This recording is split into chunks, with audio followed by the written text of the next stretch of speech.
Fire falls in the upper room at Pentecost. It lands above their heads. The first physical organ transformed by the Holy Spirit is the tongue. This specific manifestation raises a question about God's priorities. Of all the faculties to empower, the hands for healing or the feet for mission, why start with human speech? The answer lies in the opening pages of Genesis. In the biblical framework, speech is a primary way humanity images God. It was never intended to be a simple tool for passing information. It was humanity's original vocation. When Adam named the animals, he was acting as a prophet. He walked with God, perceived reality from a divine perspective, and used truthful words to bring God's order into the physical world. Human speech was designed as the physical bridge that translates divine reality into creation. The fall in Eden functioned as an epistemological revolution. By reaching for the tree of the knowledge of good and evil, humanity chose autonomy, the desire to define reality and morality independently of God. This choice shattered the nous, the inner perceiver of reality. Severing the link to divine revelation, we lost the capacity to see truth. This internal breakage corrupted our speech. Unable to perceive truth, the tongue devolved into lies, blame, and manipulation. This linguistic decay reached a historical climax at the Tower of Babel. It represents the ultimate failure of our original vocation. At Babel, humanity possessed a single, unified language, but they used that shared speech to establish an independent identity and engage in collective rebellion. God confused their languages to dismantle a unity that had weaponized the tongue against its creator. Pentecost acts as the mechanical reversal of the damage sustained in Eden.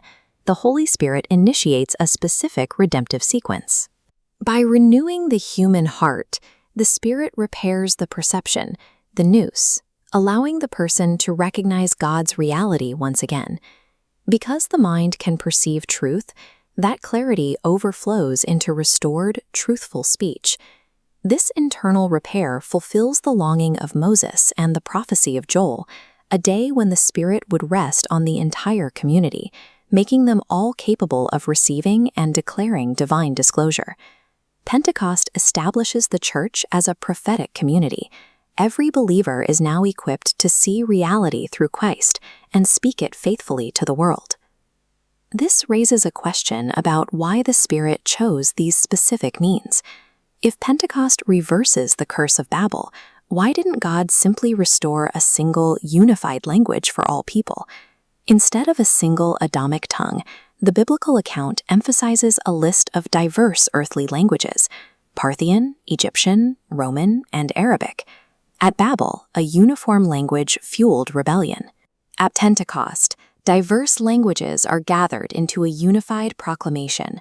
This demonstrates that God's kingdom does not erase human cultures, it redeems them. The gospel becomes incarnated within every distinct language, just as Christ became flesh. Every human language is now sanctified. They have been transformed from sources of tribal division into vehicles for divine revelation and worship. The biblical story follows a distinct trajectory, from God speaking in Genesis, to speech corrupted at Babel, to speech redeemed at Pentecost. The final stage of this restoration appears in the book of Revelation, where redeemed speech matures into a unified song. While speech allows us to communicate truth, singing requires the simultaneous engagement of the mind, the affections, the memory, and the physical body. It moves the believer from declaring the truth to participating in it. This act of singing reorders the human system, the mind, the memory, and the affections under the reign of Christ. Earthly worship draws the church into a heavenly chorus that is already in progress. We are joining a reality that already exists. This is the destiny of the human vocation. Every tribe and tongue using their sanctified languages to unite in the eternal song of the Lamb.